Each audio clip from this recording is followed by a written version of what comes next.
வணக்கம். எல்லோருக்கும் எல்லாம் கிடைத்திட எல்லா வல்ல இறைவனை வேண்டி இன்றைய உங்கள் சிந்தனையில் சினிமாவும் புத்தகங்களும்.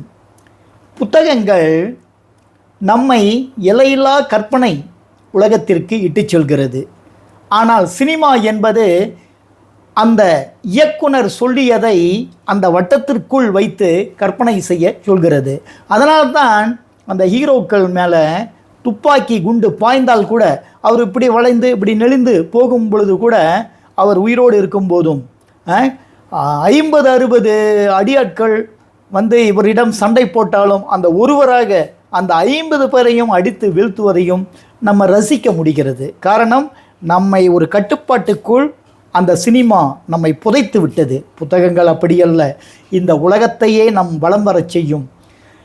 இந்த உலகத்தில் வெற்றி பெற்ற எந்த துறையை சார்ந்தவராக இருந்தாலும் அவர் தொடர்ந்து புத்தகம் வாசிப்பவராக இருக்கிறார் என்பது ஒரு எடுத்துக்காட்டு நான் சொல்கிறேன். ஒரு முறை நடிகர் அமிதாப் பச்சன் வெளிநாடு செல்வதற்காக அனைத்துலக விமான நிலையம் வருகிறார்.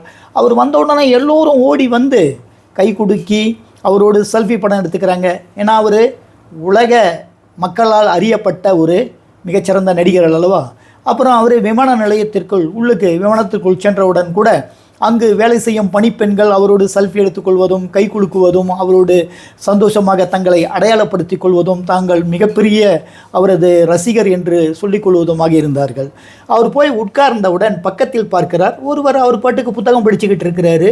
நிமிர்ந்து கூட இவரை பார்க்கல.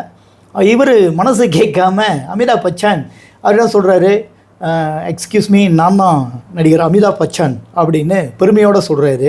அவர் ஓ அப்படிங்களா அப்படின்ட்டு மீண்டும் அவர் வாசிப்பதை தொடர்கிறார்.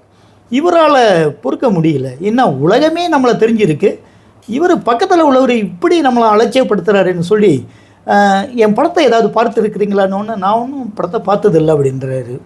அவருக்கு அதற்கெல்லாம் எங்கெங்க நேரம். அப்போது இவர் கேட்குறாரு, நீங்கள் யார் என்று கேட்டவுடன் நான் தான் ரத்தன் டாட்டான் என்று அடக்கமாக சொல்கிறார்.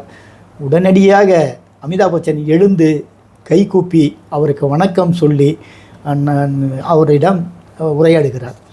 இதே போன்ற ஒரு சம்பவம் ஒரு முறை கேரளாவில் நடிகர் மம்முட்டி பட ஷூட்டிங் முடிஞ்சு இரவு நேரத்தில் திரும்பி கொண்டிருக்கும் போது அந்த வழியில் ஒரு வயதான குடியானவரும் அவர் மனைவியும் கை நிறுத்தி அந்த காரை நிறுத்தி தங்களுக்கு மருத்துவமனைக்கு போக வேண்டும், கொஞ்சம் லிஃப்ட்டுக்கு வைக்கிறாங்க.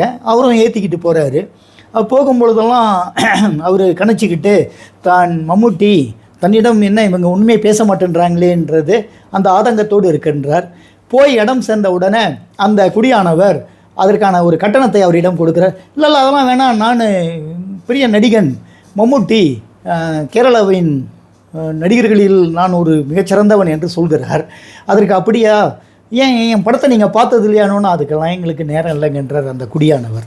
பார்த்தீங்களா, அப்படியெல்லாம் சொல்வதால் தான் கேரளாவில் இன்று அந்த படித்தவர்கள் மெத்த படித்தவர்கள், இந்தியாவிலே அதிகமாக படித்த மாநிலம் வந்து கேரளா. உலகை இன்று தொழில்துறையிலும் வர்த்தகத்துறையிலும் கல்வித்துறையிலும் உலகை வலம் வருகின்றார்கள். நான் சினிமாவே பார்க்கக்கூடாது என்று சொல்ல மாட்டேன், பார்க்கலாம். ஏதோ பார்த்தோமா, அந்த உப்பை உணவில் சேர்த்து கொள்கிற மாதிரி நம்ம பட்டும் படாமல் இருந்துட வேண்டியது தான். போய் பார்க்கலாம். அதை பற்றி வீட்டில் வந்து அந்த பிள்ளைங்க கிட்ட ரொம்ப பிரமாதமாக ஒரு தடவை சொன்னால் 100 தடவை சொன்ன மாதிரி இந்த நடிகர்களை ஆஹா ஓஹோன்னு எதை பார்த்தாலும் நம்முடைய பாருங்கள் ஊடகங்களில் நம்முடைய நாளிதழ்களில் இந்த சினிமாக்காரங்களுக்கு கொடுக்குற முக்கியத்துவத்தை கல்வியாளர்களுக்கும் அறிஞர்களுக்கும் வர்த்தகத்துறையில் வெற்றி பெற்றவர்களுக்கும் நல்ல தலைவர்களுக்கும் கொடுத்தால் அது நமக்கு ஒரு முன்மாதிரியாக இருக்கும். பாருங்கள், சினிமாவை பார்ப்போம், ஆனால் அதை ஒரு உப்பை அளவோடு சேர்த்து கொண்டால் வாழ்க்கை பயனுள்ளதாக இன்பமாக இருக்கும் என்று கூறி, நாளை கில்லான் செந்தோசா தமிழ் பள்ளியில் இவ்வாண்டு ஸ்லாங்கூர் நூலகத்திற்கு புத்தகங்கள் வழங்கிய 40 எழுத்தாளர்களுக்கு காசோலை வழங்கும் நிகழ்வு.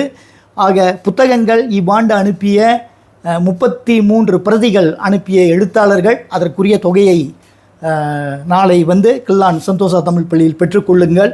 அதோடு 2026ஆம் ஆண்டு தங்களது படைப்புகளை அனுப்ப விரும்பும் எழுத்தாளர்கள் 2 பிரதிகளை உங்களது அடையாள அட்டையோடு கொண்டு வந்து நாளை வழங்க வேண்டுமாய் கேட்டுக்கொள்கின்றோம். அதோடு அந்த நிகழ்வில் நம்முடைய தமிழ் பள்ளி மாணவர்களுக்கு நான் படித்த உள்நாட்டு தமிழ் புத்தகம் என்ற தலைப்பிலும் மலாயில் நான் படித்த உள்நாட்டு மலாய் புத்தகம் என்ற தலைப்பில் மலாயிலும் 3 நிமிடம் பேசவிருக்கின்றார்கள். ஆக சிறந்த பேச்சாளர்களுக்கு ரொக்கத்தொகை கொடுக்கப்படும். போட்டியில் கலந்து கொள்ளும் அனைவருக்கும் நற்சான்றிதழும் புத்தகங்களும் பரிசாக வழங்கப்படும். ஆக ஒரு நல்ல நிகழ்விற்கு உங்களை அன்போடு